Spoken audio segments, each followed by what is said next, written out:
Il est passionné d'histoire. Son but, c'est de rendre justement l'histoire accessible à tout le monde en utilisant la pop culture, en rendant ça accessible. Il aime le métal aussi.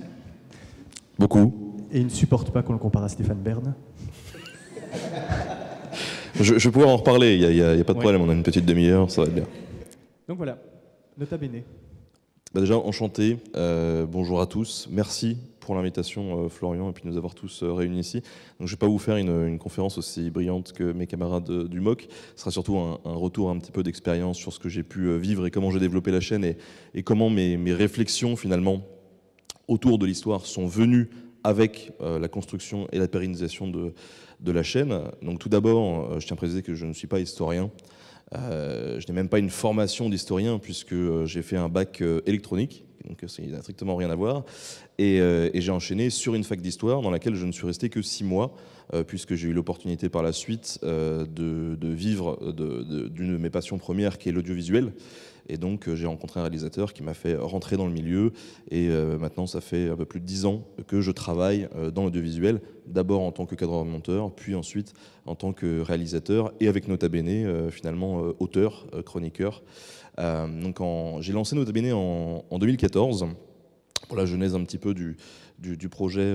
Eh bien à l'époque, on a subi une grave crise entre 2008 et 2015 de l'audiovisuel en France, qui fait qu'en 2014, malheureusement, la société où j'étais a licencié tout le monde. Donc je me suis retrouvé un peu au chômage, sans emploi, comme certains camarades. Et je me suis dit, à l'époque, je ne connaissais pas YouTube. On m'a fait découvrir des vidéos de vulgarisation sur d'autres thématiques, la physique, le cinéma. J'ai trouvé ça génial et je me suis dit, tiens, moi qui ai abandonné l'histoire du coup à la fac, est-ce qu'il n'y aurait pas une émission comme ça qui pourrait être sympa pour me remettre un petit peu dans le bain? Et j'ai pas trouvé. Et donc je me suis dit, bah tiens, ça serait sympa pour pas perdre la main moi de mon côté et pour me replonger un peu dans cette histoire que j'avais délaissée, de créer ma propre émission. Et donc je me suis dit avec ma femme, je me suis dit, bah voilà, je me laisse 1 an pour kiffer et faire ce que j'ai envie de faire. Et puis si dans 1 an ça ne marche pas, bah, je passerai à autre chose et je reprendrai un autre travail, ou je rechercherai dans l'audiovisuel, tout en étant persuadé que ça ne fonctionnerait pas. Et donc au début, le but du jeu, c'était vraiment de proposer une émission finalement d'histoire, mais plus une émission de divertissement autour de l'histoire. C'est-à-dire que je n'avais pas la prétention d'avoir des programmes très sérieux ou d'apporter une vision en tout cas de l'histoire. Tout ce que j'avais envie de faire, c'était vraiment d'avoir une émission un peu de divertissement en racontant des petites anecdotes, des choses comme ça. Et puis, dès les premières émissions, j'ai vu qu'il y avait un public et j'ai eu beaucoup de chance d'avoir un succès assez rapide dès le départ. Et donc très rapidement, avec ce succès, est venue la question de la responsabilité, de ce que j'avais envie de faire finalement, parce que je commençais à avoir un impact sur les internautes qui regardaient un peu les contenus. Et je me suis dit, bon, cette force de frappe-là, je peux la mettre au service aussi peut-être d'autres choses que de l'anecdote historique qui finalement en soi n'a pas grand intérêt, même si à l'époque je contextualisais déjà beaucoup ce que je racontais. Et donc est venu le temps de la réflexion et de me dire, bon, comment est-ce que je vais pouvoir présenter les choses. Alors j'avais instinctivement pris le parti de faire un format où je suis face caméra, j'incarne le programme pour parler aux gens, parce que c'est ce qui se faisait sur YouTube. Mais finalement, je suis aussi l'héritier de ma formation audiovisuelle, c'est-à-dire que j'étais principalement dans le film institutionnel, donc pour les entreprises, pour la communication de musées, dans le patrimoine. Donc c'est déjà des choses que je faisais un peu avant, et puis du documentaire télé. Et donc j'y suis revenu finalement assez rapidement en faisant beaucoup de recherches iconographiques, en les mettant en scène, puis par la suite en allant sur le terrain pour proposer des reportages. Et finalement est venue la question aussi de comment est-ce que j'avais envie de raconter cette histoire-là. L'histoire, en tout cas, je ne suis pas en Belgique, mais je pense que c'est à peu près pareil qu'en France. C'est-à-dire qu'en France, l'histoire, on sait que ça passionne les foules. Globalement, il y a un gros marché pour l'histoire. En termes de production littéraire, l'histoire, c'est ce qu'il y a le plus. Si vous allez sur Amazon et que vous regardez les différentes catégories, l'histoire, c'est vraiment saturé. Il y a beaucoup de bouquins qui sont produits. Mais souvent, on s'y dirige assez tardivement vers cette histoire. Quand il n'y a pas beaucoup d'ados, soyons francs, qui sont fans d'histoire. Ça vient un peu plus tardivement quand on commence à se poser des questions existentielles ou que on commence à réfléchir finalement sur le fonctionnement de notre société et de pourquoi on en est arrivé là. Voilà. Donc j'ai commencé à réfléchir autour de ça. Et je me suis dit, qu'est-ce qui existe déjà comme forme de vulgarisation finalement, puisque la vulgarisation de l'histoire, elle peut prendre diverses formes, et elle m'a pas attendu pour exister. En vidéo notamment, il y avait déjà des gens qui l'ont fait par le passé à la télévision.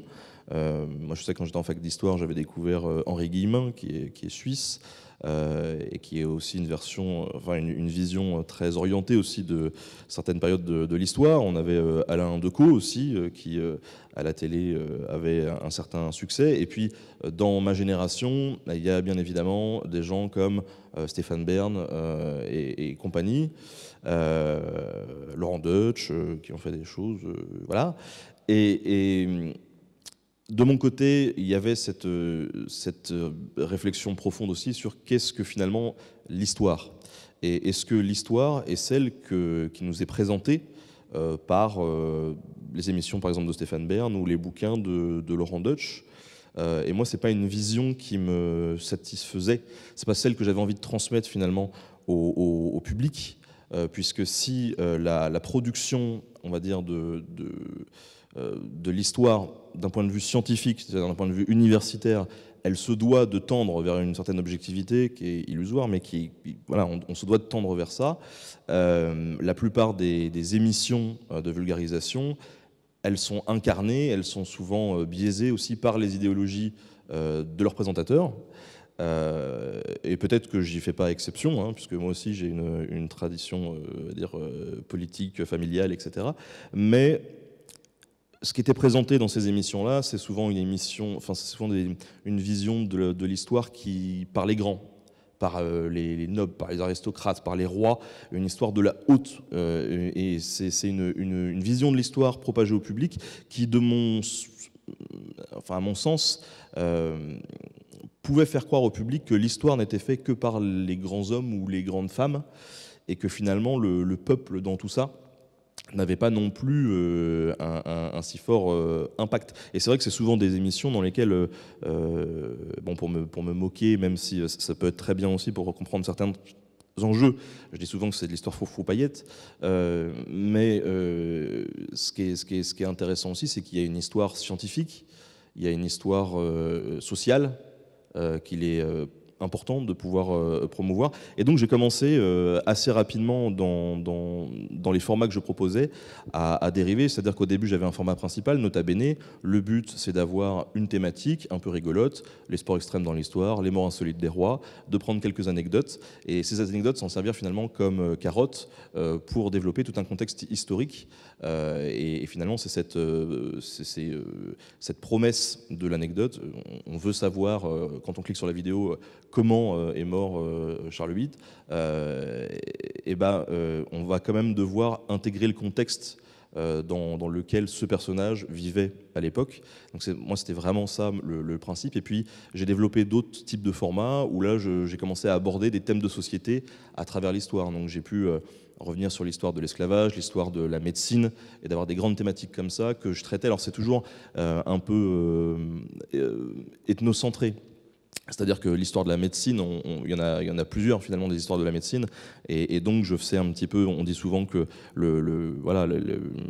les ancêtres de l'Europe, enfin de la France, de l'Europe, etc., leurs racines sont vraiment dans la Méditerranée. Donc c'est vrai que souvent je revenais sur l'Antiquité égyptienne, grecque, puis je remonte au fur et à mesure, et plus je remonte vers notre période contemporaine, plus je remonte vers la France finalement, pour se concentrer vraiment sur notre pays et les évolutions qu'il y a pu avoir dans notre pays. Et tout de suite, ça a ouvert d'autres horizons, puisque là, effectivement, on traitait d'histoire plus sociale, économique,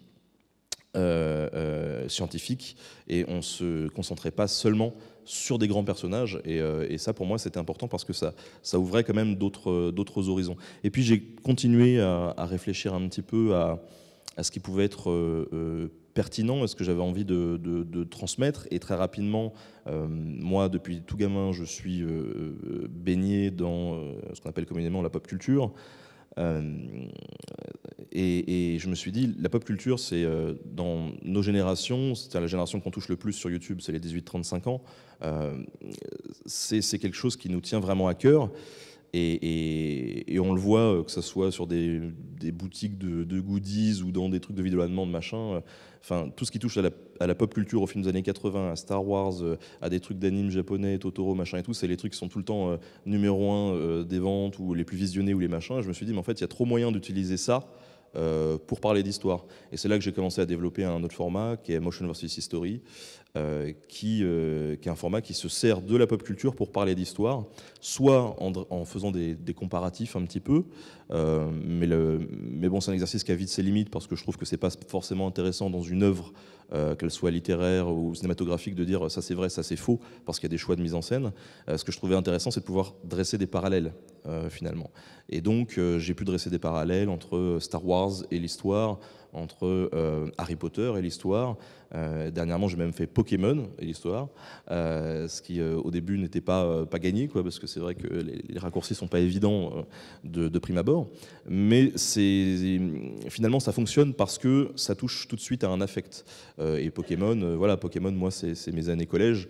Et je sais que j'ai plein de personnes qui se sont dit tiens, Pokémon et l'histoire, c'est drôle, qu'est-ce qu'il va aller chercher là-dedans, et en se replongeant finalement dans ces souvenirs un petit peu nostalgiques, et en se raccrochant à ces souvenirs-là, où il y a un affect très particulier, bah, les gens tout de suite avaient été beaucoup plus dans l'épisode et beaucoup plus réceptifs pour recevoir ce discours que j'allais leur délivrer autour de sujets finalement historiques.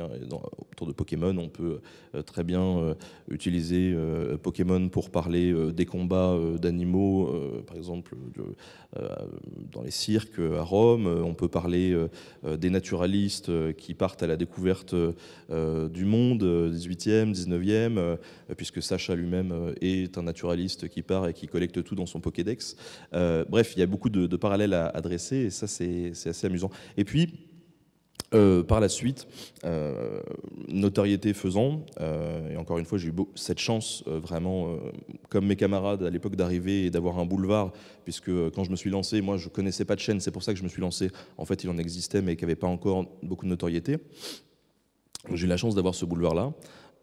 J'ai eu la chance du coup d'avoir aussi des acteurs de la culture et du patrimoine qui ont commencé à s'intéresser à mon travail. Et les premiers, finalement, à s'y intéresser vraiment, ça a été le musée du Louvre à Paris, qui m'ont donné ma chance. Et du coup, j'ai collaboré avec eux pour mettre en avant non seulement l'histoire du Louvre à travers une vidéo, mais à travers une autre vidéo aussi, les collections de certains départements du musée du Louvre. Et à partir de là, ça a enfoncé vraiment des portes institutionnelles qui jusque-là étaient totalement bloquées vis-à-vis de YouTube, puisque YouTube, ça avait la réputation d'être un média où tout le monde peut s'exprimer. C'est un média qui est très populaire, ce qui est une très bonne chose, mais ça peut avoir ses limites, puisque vu que tout le monde peut s'exprimer, ceux qui racontent n'importe quoi peuvent s'exprimer aussi. Et donc ça avait cette image de YouTube, c'est pas sérieux. Et à partir du moment finalement où le Louvre a collaboré avec la chaîne, j'ai eu une espèce de tampon en disant ah, c'est ok, c'est bon, lui, vous pouvez bosser avec. Donc ça m'a apporté quand même pas mal d'autres collaborations.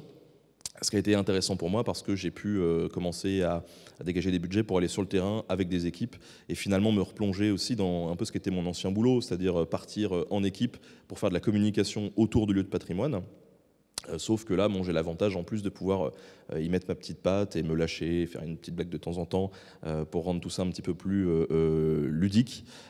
Et c'est vraiment un aspect de mon boulot qui m'a beaucoup plu et qui me plaît toujours beaucoup. C'est vraiment là-dedans que je m'éclate, c'est-à-dire de la communication autour du patrimoine et de pouvoir valoriser le patrimoine et montrer aussi que cette audience numérique qu'il y a sur YouTube finalement, elle n'est pas que numérique, c'est des vrais gens qui sont derrière, qui vont regarder les vidéos et qui sont des gens qui potentiellement peuvent se déplacer ou ont envie de se déplacer sur des événements physiques ou sur des lieux physiques pour aller visiter du patrimoine et finalement faire vivre tout ça. Et à ma modeste mesure, en fait, je me dis, bon, le soir, avant de me coucher, je me dis, bah, je suis content d'apporter ma toute petite pierre en me disant, bon, bah, si ça a pu motiver des gens à se bouger de leur canapé et à aller visiter des sites histo, bah, c'est ma petite contribution à faire vivre un petit peu l'histoire. Et puis derrière tout ça, il y a eu aussi cette réflexion, chemin faisant, autour de toutes ces années, autour de l'histoire elle-même et de la promotion finalement de l'histoire. Il y a 2 ans maintenant, j'ai rejoint la Fédération internationale d'histoire publique, qui est un courant de l'histoire, on va dire, ou de la promotion de l'histoire, qui fait de l'histoire. Personne n'est d'accord sur la définition de l'histoire publique, mais en gros, pour le peuple et un peu par le peuple, et qui justement s'intéresse beaucoup à cette histoire sociale. Et il y a eu, d'ailleurs, il y a plusieurs cartons de bouquins d'historiens, comme Patrick Boucheron qui a sorti son Histoire mondiale de la France, qui est voilà, une autre vision un peu plus fraîche qui est apportée, et qui s'oppose en fait à une vision que je combats beaucoup de l'histoire dans mes vidéos, qui est une vision finalement héritée du 19e siècle, qui est la vision du roman national, qui est toujours finalement très ancrée dans nos sociétés. On ne dirait pas comme ça, mais c'est le cas. Et on le voit bien, enfin, le livre de Zemmour cartonne en ce moment, j'en pleure tous les jours, mais ça montre qu'il voilà, il y a un public qui est quand même encore ancré et attaché à ces clichés-là. Et une partie de ce que j'aime faire aussi, c'est de défoncer ces clichés et de montrer qu'il y a autre chose qui est possible, et de montrer au public aussi comment déconstruire ces clichés, comment ces clichés se sont construits sur eux-mêmes. Et je pense qu'en fait, ce qui est intéressant en faisant ça et en dégommant ces clichés historiques qui se sont accumulés au fil des siècles, c'est qu'on peut montrer une autre vision de l'histoire aux internautes qui regardent, aux gens qui nous lisent, parce que c'est sur plusieurs médias. C'est-à-dire que moi, l'histoire au collège, c'était de la poésie chiante. On me dit apprends des dates, des noms, des événements, et en fait j'apprenais les trucs par cœur, et en fait je savais pas du tout à quoi ça correspondait, quoi. C'était très, très abstrait finalement, c'était vraiment de la poésie chiante, et je le comprenais pas comme étant et en faisant ça, j'espère pouvoir montrer aux gens que non, l'histoire c'est pas de la poésie chiante, l'histoire c'est une étude des sources de la vie de l'histoire, mais aussi des mécanismes qui font nos sociétés.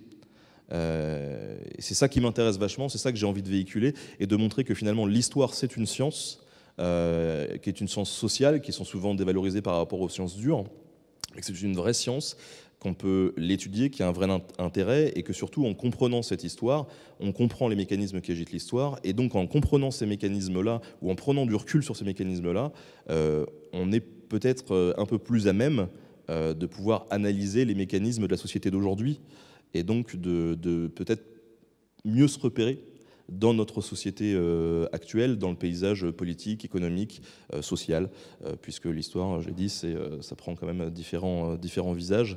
Donc je dirais que ça, c'est aujourd'hui ce qui est devenu la chaîne, et donc vous voyez bien, depuis tout à l'heure, je vous le dis, il y a une progression finalement sur la chaîne, puisque je bouffe de l'histoire matin, midi, soir, une progression intellectuelle en même temps qu'il y a eu une progression de la chaîne, qui finalement, d'une émission de divertissement historique au départ, est vraiment devenue, je pense, sans prétention, une émission d'histoire divertissante. C'est aujourd'hui ce que j'essaye de faire, d'apporter beaucoup plus de fond, et d'ailleurs ça fait plusieurs années que je travaille de plus en plus avec des historiens, puisque encore une fois, la notoriété aidant, j'ai pu me constituer un réseau qui est pas dégueu et qui fait que je peux faire appel à des historiens très qualifiés sur certains sujets quand j'en ai besoin. Et d'ailleurs certains épisodes sont écrits par des historiens ou coécrits par des historiens, puisque aujourd'hui, nota bene, si j'étais tout seul au départ, aujourd'hui j'ai des budgets qui me permettent d'avoir une équipe aussi sur pas mal d'émissions, et je tire aucune fierté personnelle de me dire c'est moi qui ai écrit le script, j'ai tout fait tout seul. Non, moi ce qui est important c'est le résultat final, et c'est finalement ce travail d'équipe qu'on a pu mener. Donc par exemple, j'ai 2 films qui sortent pour le département de la Somme sur la Première Guerre mondiale lundi, donc le 22 et le 29. Un sur les batailles de la Somme 1918, un sur la vie des soldats à l'arrière du front. J'ai fait appel à un copain que vous connaissez peut-être qui s'appelle l'odieux connard, Julien Hervieux, qui est un blogueur cinéphile qui est de talent, qui écrit très très bien, qui est très très très très drôle. Et surtout, il a une facette très très méconnue, c'est que ce type, en fait, c'est un historien de la Première Guerre mondiale, qui a écrit plusieurs bouquins dessus. Et donc, j'ai voulu travailler avec lui parce que je sais qu'il connaît un peu son sujet quand même. Donc, c'est lui qui a écrit l'épisode et moi qui ai réalisé, animé, mis tout ça un petit peu en scène. Et le tout a pu être relu par Philippe Nivet, qui est un historien qui aujourd'hui a un peu pignon sur rue sur tout ce qui est travaux de la Première Guerre mondiale. D'ailleurs, il intervient dans l'épisode. Et c'est important parce que ça vient valider tout ça, donner une cohérence, un certain sérieux quand même sur le fond à tout ce qu'on présente. En même temps, vu que je le fais intervenir dans l'épisode, ça pousse aussi l'historien sur le devant de la scène médiatique, ce qui est assez important puisque, à mon sens, et je ne suis pas tout seul à penser comme ça, je pense que les historiens n'ont pas la place qu'ils méritent dans le débat médiatique, et pour deux raisons, en fait. D'une part, parce qu'on ne les invite pas. En général, sur des sujets d'histoire, on préfère inviter un politicard qui va nous sortir des absurdités pour faire un petit peu d'audience. Mais comme sur des sujets de santé ou d'économie, on va inviter Trucmuche qui a fait 2 chroniques et qui n'a aucune expertise juste parce qu'il est bankable et qui va pouvoir nous dire quelque chose. On n'invite pas les gens qui sont experts pour en parler, c'est quand même un problème. Et puis le deuxième problème, c'est qu'il y a quand même beaucoup d'historiens encore académiques qui ont du mal à aller sur les plateaux télé parce qu'ils savent que ça peut être un piège et qu'en synthétisant un discours, ils peuvent le déformer. Et ça, ils ont peur aussi peut-être parfois d'être jugés par les pairs.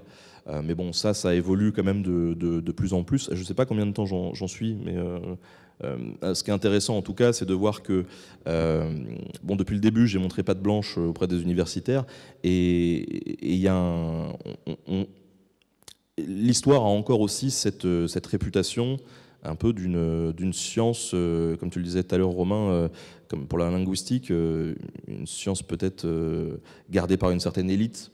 On dit souvent dans leur tour d'ivoire, qui font leur truc entre eux et qui veulent garder ce savoir entre eux parce que l'histoire c'est complexe et donc il faut avoir appris seul ce travail critique et ce travail des sources pour pouvoir finalement comprendre les enjeux, parce que si on est trop con, on ne peut pas en saisir vraiment tous les tenants et les aboutissants. Ça existe encore, il y en a des comme ça. Il y en a de moins en moins. J'ai l'impression que le milieu universitaire s'ouvre de plus en plus et que les jeunes générations, quand je dis jeunes générations, ça va jusqu'à 50 ans, enfin, et même plus, je n'exclus pas ceux qui sont après, mais qui ont bien compris que finalement, le support populaire de leur discipline ne peut que leur être bénéfique. Et finalement, sans support populaire, je pense que cette science-là ne peut pas progresser, parce que si typiquement tout le monde s'encarre, à un moment donné, il n'y aura pas des fonds qui seront débloqués pour aller faire avancer ces sciences-là et donner des crédits et faire des recherches. Et voilà. Et donc, il y a de plus en plus d'historiens académiques, universitaires, qui sont dans cette démarche de vouloir transmettre et qui soit le font eux-mêmes, soit tentent de travailler avec des gens qui savent le faire. Moi, en tout cas, c'est comme ça que je conçois ma chaîne aujourd'hui et que je la conçois dans le futur. Souvent, on me pose la question, c'est quoi le futur de ta chaîne ? C'est, je pense... de toujours continuer à travailler avec eux et de travailler de plus en plus étroitement avec eux pour donner des programmes qui, je l'espère, sont le plus qualitatifs possible sur le fond et qui surtout invitent à la réflexion et à la consommation de notre propre histoire pour éviter de tomber un petit peu dans ces pièges-là. Ce qui est intéressant aussi dans tout ce travail autour de Nota Bene que j'ai pu aborder, ça a été que, encore une fois, notoriété aidant, j'ai pu développer tout un panel de solutions pour vulgariser. Moi, je crois très très fort qu'on n'est pas tous sensibles de la même manière à différents médias. Et ça, c'est hyper important. Et je pense qu'il y a des gens qui vont comprendre les choses en les lisant, d'autres en les écoutant, d'autres en les voyant. On n'est pas tous fait pareil. Et pour moi, mes vidéos, il y a des gens qui vont tomber dessus, ils vont se dire bon ok, Nota Bene c'est sympa, mais en fait j'aime pas parce que c'est trop court, ou alors c'est trop long, ou alors j'aime pas sa gueule, j'aime pas la manière dont il parle, j'aime pas la vidéo. Ça voilà. Il y a des gens qui préfèrent la radio, il y a des gens qui n'aiment pas ça et donc qui vont préférer avoir un bouquin. Et du coup, chemin faisant, c'est vrai que quand on m'a proposé d'écrire un bouquin, Dès le début, je me suis dit, Taillot, alors je ne sais pas si je suis capable d'en écrire un, parce qu'écrire un livre, c'est pas du tout la même chose qu'écrire une chronique vidéo, hein, ça demande des compétences aussi. Mais je me suis dit, bon, allons-y, on verra bien, et puis le public verra si ça peut correspondre ou pas. Et passer par ce média de l'écrit, c'était pour moi une façon d'aller toucher un autre public aussi, qui potentiellement ne regarde pas de vidéos. Et je sais qu'il y a des gens qui ont regardé les vidéos, qui ont acheté le bouquin, hein, qui font les deux, mais il y a beaucoup d'abonnés, finalement, qui m'ont dit avoir acheté le livre pour des proches, qui ne regardent pas les vidéos, en fait. Et ça, pour moi, c'était vraiment chouette, parce que c'était l'objectif, c'était de pouvoir aller toucher des gens qui n'étaient pas sensibles à la forme de vulgarisation que moi, j'employais sur YouTube. Et d'ailleurs, sur YouTube, dès le début, il y a eu cette volonté aussi de structurer mon discours en fonction du public, parce qu'on ne s'adresse pas du tout pareil à un quinquagénaire passionné d'histoire depuis 30 ans qu'à un ado de 12 ans qui n'a pas beaucoup de background, quoi. Donc j'avais développé plusieurs formats pour ça. Alors les formats pop culture, tout le monde s'y retrouve un petit peu, parce que même quand on est adulte, on partage ça avec ses enfants. J'ai des épisodes estampillés kids, vraiment pour les enfants, où là c'était des gamins de 8 ans qui me posaient des questions, et donc j'allais leur répondre dans des vidéos avec un langage adapté, donc pas d'insultes ou de blagues grivoises qui parfois j'affectionne, et des épisodes assez courts, 3-4 minutes, parce que c'est vrai que les épisodes que je fais, c'est des épisodes qui sont très denses, il y a énormément d'informations, et un épisode de 20 minutes très dense, je pense qu'un gamin de 12 ans, ça le fait vite chier. Voilà. Donc c'est important d'adapter finalement le discours et la forme au public, et ça j'ai commencé à le faire assez tôt, même si en ce moment je fais plus trop ce type de vidéo là. Donc voilà, toucher un autre public à travers ce livre. Là je suis en train de travailler sur une BD. Alors pour le coup, le livre, je me refusais un petit peu à moi-même de repomper du contenu que j'avais fait en vidéo, parce que je voulais vraiment que ce soit du contenu inédit. Là, pour le coup, la BD, c'est vraiment du contenu qui a été repris de ce que j'ai pu déjà faire sur la chaîne, mais ça me dérange beaucoup moins, parce que c'est tellement une autre forme d'expression, qui s'adresse aussi, là pour le coup, ça va être une BD franco-belge, un peu jeunesse, quoi. Ça s'adresse tellement à un autre public que je trouve pas ça très grave. Il y a aussi beaucoup d'humoristique amené par les gags en illustration. C'est une autre façon de s'adresser aussi à un autre public qui potentiellement soit ne lit pas des gros bouquins ou est pas vraiment dans les vidéos, puisque comme je l'ai dit, c'est une BD jeunesse, donc il va s'adresser autant aux adolescents qu'aux jeunes adultes. Mais moi, les adolescents, je les touche pas, en fait, pas beaucoup. C'est-à-dire que je les touche jamais. Jamais. Soyons clairs là-dessus. Mais en plus, à chaque conférence, je tombe dans ce piège, et à chaque fois, bref. C'est important de pouvoir s'adresser aussi aux adolescents, et finalement, moi, c'est quoi? C'est 2-3% des gens qui regardent ma chaîne, les ados. Donc s'il y a ce message-là, ces contextes historiques que je développe autour d'imagerie un peu rigolote dans ces BD qui peuvent passer auprès des jeunes, c'est une petite victoire quand même aussi de mon côté. Il y a d'autres. Je travaille aussi pour un magazine où j'ai une toute mini chronique très modeste tous les mois dans le magazine Historia. Et je sais que j'ai déjà des copains historiens qui m'ont dit mais pourquoi tu vas bosser avec eux, ils sont pas sérieux, Historia, tu te rends pas compte, il y a toujours la gueule de Franck Ferrand en première page, c'est quand même un gars qui est un peu histoire complotiste, oui, mais ils ont le mérite d'être très ouverts sur les façons d'aborder l'histoire et donc sur la vulgarisation. Et puis c'est ce que je leur dis, si nous on n'y va pas, alors quand je dis nous, c'est soit des historiens qui veulent pas laisser chasse gardée à ces personnes-là, soit des gens qui, comme moi, ont fait de l'histoire leur métier, mais qui ne sont pas historiens, donc qui sont sur plutôt le journalisme scientifique, où si nous, on n'y va pas sur ces médias-là, on leur laissera. Et du coup, il ne faudra pas se plaindre que les choses n'avancent pas. Donc il faut aller un petit peu au charbon, et c'est un petit peu le sens aujourd'hui de ma démarche, et c'est pour ça que je continue aussi Nota Bene, et que et que je kiffe faire des épisodes. Si je peux résumer, voilà, c'est s'adresser à différents publics, montrer une autre vision de l'histoire, montrer que l'histoire, ça peut être utile, et bien sûr tout ça en essayant modestement de le faire de façon un peu divertissante. Et la manière dont je procède souvent, c'est que je m'amuse à faire un sujet genre vraiment putaclic, comme on dit dans le jargon, hein, le sexe au Moyen-Âge ou le ver solitaire, voilà, et juste après de proposer un épisode beaucoup plus sérieux, la Première Guerre mondiale. Et ça permet d'équilibrer un petit peu et de créer un système parfois de vase communicant où des gens qui ont vu un truc sur le ver solitaire en se disant ah c'était dégueulasse, c'est très rigolo, machin, où ils ont quand même appris quelques trucs, et de se dire après Première Guerre mondiale, bon, je vais quand même aller parce que voilà, je suis curieux, le dernier épisode a été sympa. Et ces gens-là n'auraient peut-être pas été voir cet épisode Première Guerre mondiale s'ils n'avaient pas vu le ver solitaire avant. Voilà, donc c'est un peu conclure une conférence sur le ver solitaire, c'est très étrange, mais oui. je vais, vu qu'on va pas bientôt passer à table, je vais vous laisser sur cette image. Voilà. Merci.